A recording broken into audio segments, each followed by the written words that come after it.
So, Joe Hill's book, what attracted you to it? A little bit of everything here. I mean, like basically all the different type of genre, like the fact to not only do a normal movie, a love story, a drama, and be able to keep all those multi-genre thing and tell like a love story with it. I mean, it's really like, you know, it's a very special book, and for whoever read it, it's, you know, my work as a director was really to do my best to bring everything from the book to the screen. And can you talk about casting? I mean, this is very different for Daniel, and Juno Temple's incredible, and you've got so many other great little kind of ensemble performers there. Can you talk about the casting and who you wanted to go to? Everyone that worked on this movie came on the project by passion, really. I mean, they all have loved the book in such a strong way, or the script, and they came because they had to do it, and that's why we had like so many great supporting actors. But like the most important one was, of course, Daniel.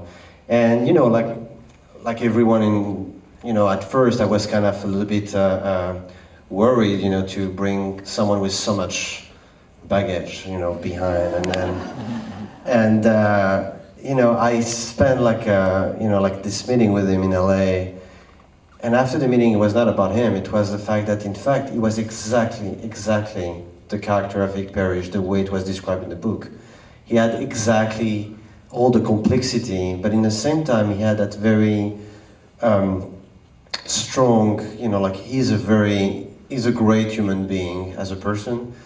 And as Ig, you know, as he's like turning into the demon, he's still someone who has goodness in him. And he has also this kind of absolute romanticism and that kind of absolute idea of love, that kind of like, you know, first love, idealization, and that's exactly Daniel. I mean, this part might seems very, you know, hard for him to play, but in fact it was so close to who he is in life that, you know, I think it was something very interesting for him to do.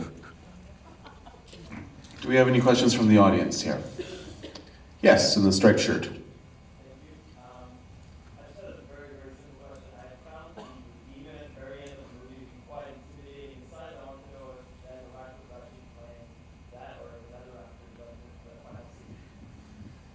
That's him in the costume all the way.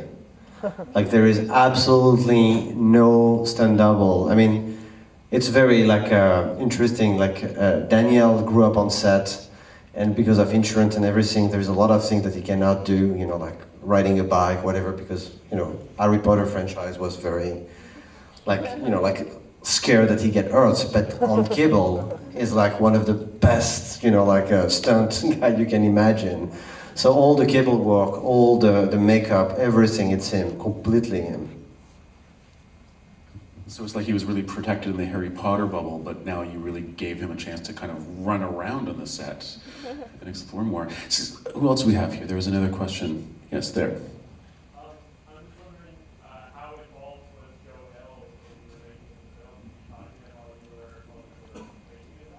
Oh yes, completely. He was really involved. He's one of the executive producers on the movie. He was involved in the writing of the script. He was involved, he came on set. He got so into the horns that he had like the makeup department put the real horns on him, and he kept them for like a whole day. And he was really, you know, he was there in post, like in the final, you know, weeks of like cutting the movie. It was really important, you know, like, it's not like the kind of book that you take and you say, okay, you know, I like the story, I'm going to change it, I'm going to do something else. It's really something that I thought would be just perfect as it is on screen. You know, if someone would have told me like, here's a book, go make the movie, there's no script, I would have done this way. It would have been a 6 hours movie, but you know, it would have been like you know, I just wanted him to be involved.